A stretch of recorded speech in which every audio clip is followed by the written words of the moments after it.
दिनै मोनसे साबजेक्टनि सायाव भिडिअ बानायनो होननानै फैबाय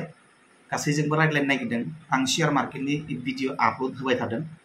बे भिडिअफ्राव गोबां मानसिफोरा कमेन्ट बक्सआव सोंथि सोंहरदों माखासेफोरा इनबक्सआव सोंहरदों माखासेफोरा इन्स्टाग्रामाव सोंहरदों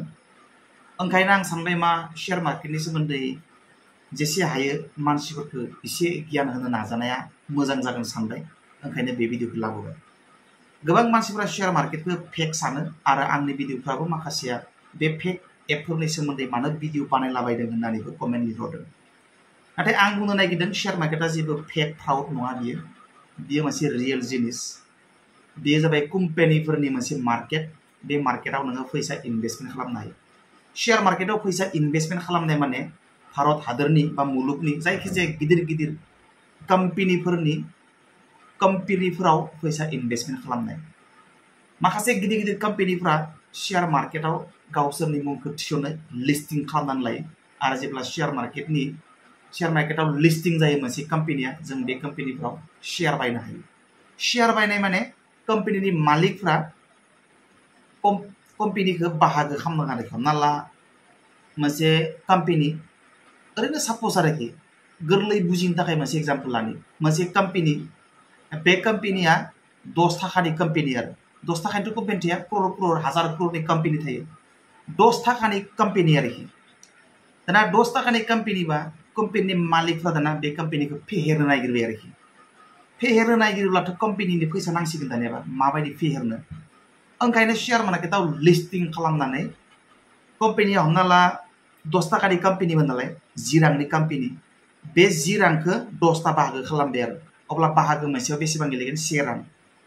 दानिया शेयार मार्केटआव लिस्टिं खालामनानै पाब्लिकनि हेगारनानै होबाय आरोखि जाय आंनि कम्पानिनि शेयार बायनो गोसो बिथांमोना बायनो हागोन कम्पानिया जेसेबांनो डेभेलप जागोन बे डेभेलप जानायनि बाहागोसे नोंबो मोनगोन प्रफिटखौ 10 जन मानसिया जुदि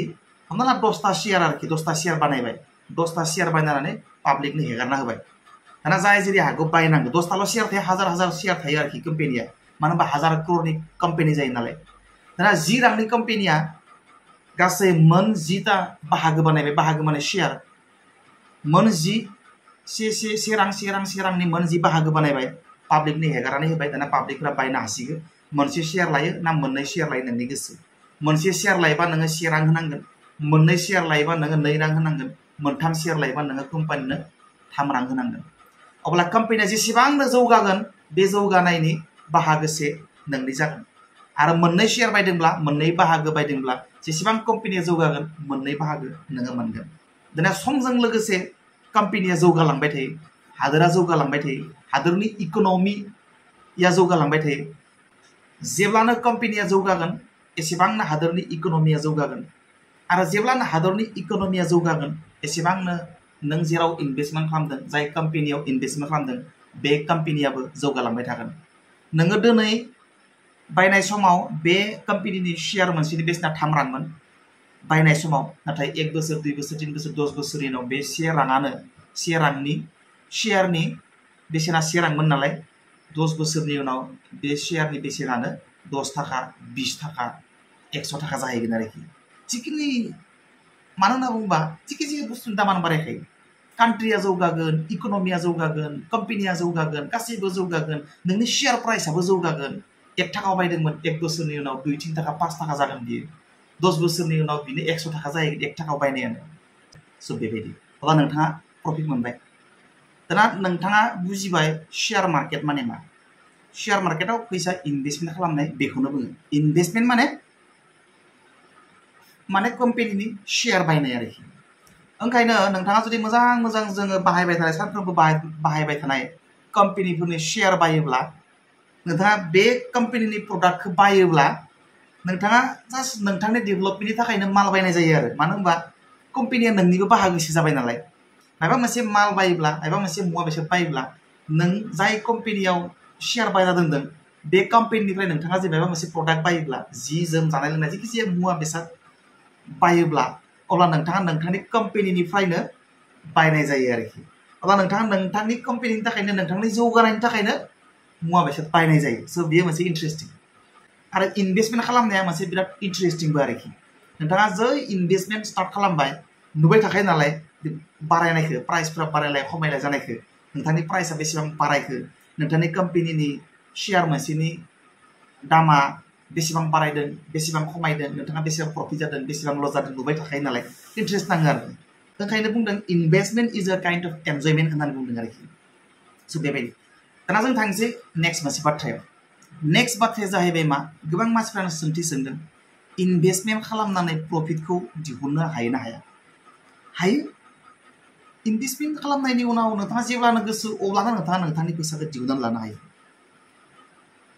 नोंथाङा शेयारखौ फानफिननांगोन आरोखि नोंथाङा जेसेबां शेयार बायनानै लादों बे शेयारखौ थल्ल' फानजोबखानांगोन आधा आधा फाननो हाया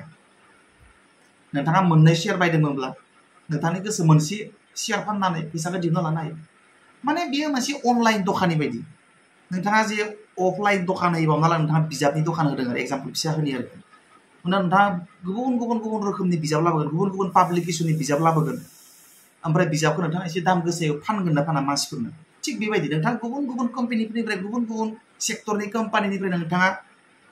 शेयार बायना लाखिगोन शेयारनि दामा बारायबा नोंथाङा फानदो दिनै बायबाय गाबोननो शेयारनि दामा बिराद बारायनानै होबाय गाबोननो फानदो प्रफिट मोनबाय लोगो बा हमना ला दिनै बायबाय मोनसे शेयार ओमफ्राय गाबोन लस थांबाय लाखिबाय थादो सप्तासे मास मोनसे बोसोरसे बोसोरनै प्रफिट जायागौमानि लाखिबाय थादो आरो प्रफिट जाखायो बियो प्रफिट जाखागोनानोखा डेफिनेटलि जेब्लानो प्रफिट जायो अब्लानो फानदो दिनै बायबाय गाबोन प्रफिट जाबाय गाबोन फानदो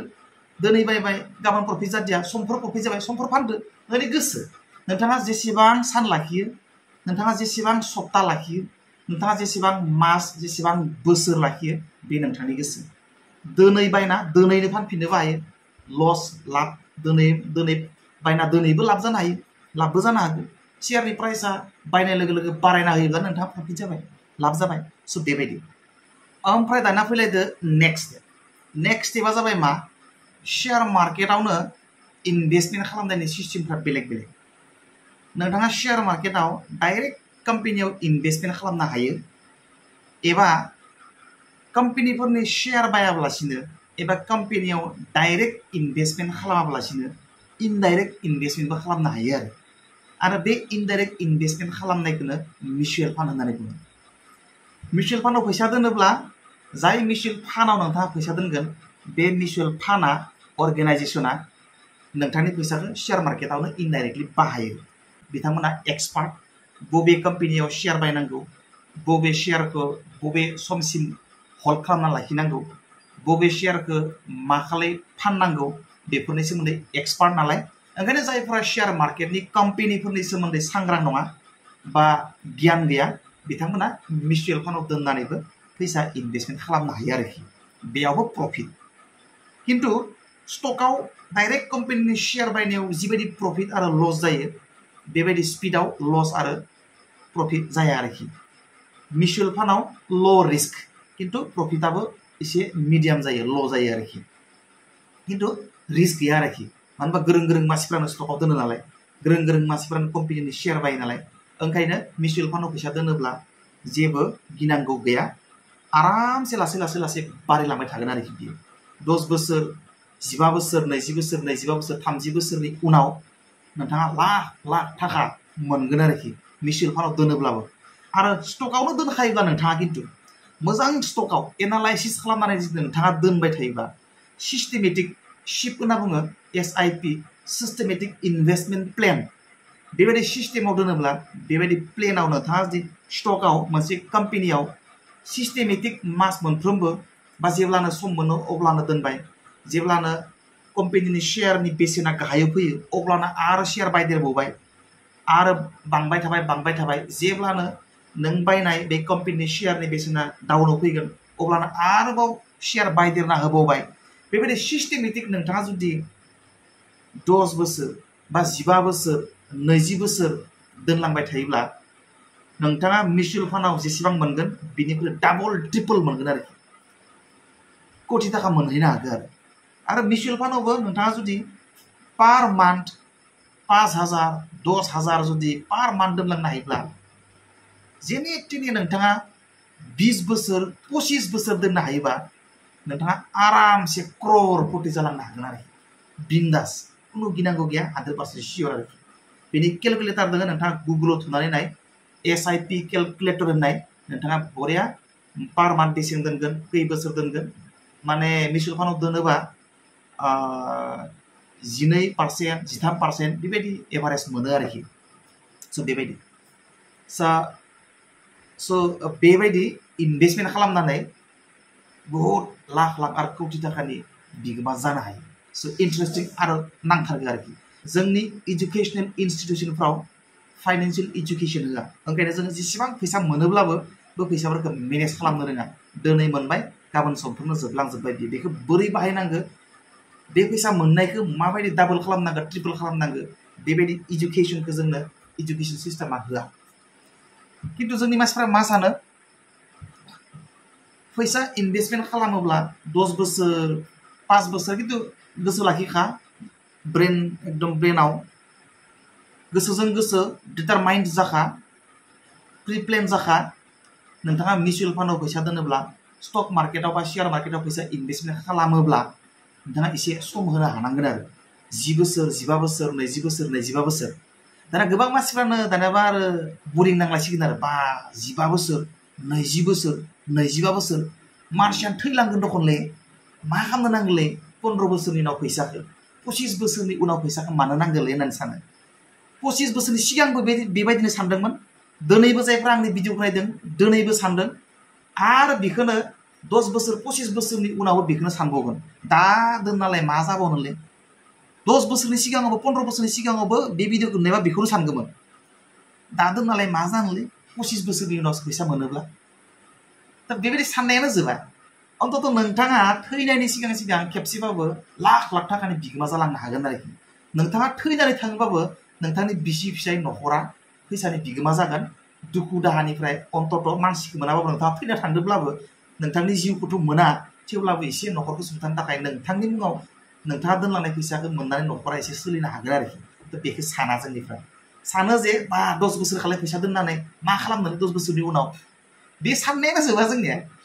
बियो जोबा 10 बोसोर सिगाङाव बेखौनो सानो दाबो बेखौनो सानो आरो फैबाय थानाय 10 बोसोरनि उनावबो बे बाथ्राखौनो सानो थारमाने बेबायदि साननायानो जोबा थारमाने बे कारना बेनो जोङो फाइनान्सियेल मेनेजमेन्टनि गियान गैया नालाय बेफोरबायदि सानो आरोखि जेबो नङा स' जायफोरा थारमाने दा 30 20 25 40 बोसोर सोलिगासिनो दङ बिथांमोना बाहायो आरो जायफोरा गथ' गथाय दङ बिथांमोनाथ' मास्ट स्टकआव एबा शेयार मार्केटआव एबा मिउचुवेल फान्डआव फैसा दोननायाथ' नोंथांमोना बुजिबाय जानांगौ आंनि पर्टफलिय'खौथ' आं देखायबाय जायफोरा मिउचुवेल फान्ड बा शेयार मार्केट स्टक मार्केटआव फैसा दोननो इनभेस्टमेन्ट खालामनो लुबैयो बिथांमोना आंनि नैबे भिडिअ डिसक्रिपसन बक्सआव माखासे भिडिअ दङ बे भिडिअखौ नायनानै ला स्टक मार्केट एबा शेयार मार्केटआव फैसा दोननो थाखाय मोनसे एप नांगौ जिर'दा आपस्टक एन्जेल ब्रकिं होननाय बेबायदि नोंथांमोना जेराव खुलि नोंथांनि गोसो आंनि रेफार खालामनाय एपखौ लानो नाङा आं बेनि थाखाय भिडिअ बानायाखै लायोबा लानो हायो आं आपस्टक लायो आरोखि नोंथांनि गोसो बियो मेन्डेटरि नङा आपस्टकखौ लानांगौ होननानै ओमफ्राय माखासे भिडिअ माबायदि शेयार बायो माबायदि माने इनभेस्टमेन्ट खालामो बेनि माखासे भिडिअ दङ नैबे भिडिअ डिसक्रिपसन बक्सआव गोसो जानो नायनानै सोलोंग्रोनानै ला खिन्थु फैसा शेयार मार्केटआव इनभेस्टमेन्ट खालामनायनि सिगाङावनो कम्पानिफोरखौ एसे एनालाइसिस खालामग्रो सोरबा गोरोन्थियाव एसे एडभाइस लाग्रो बिनि उनावसो इनभेस्टमेन्ट खालाम अके बेबायदि नेक्स्ट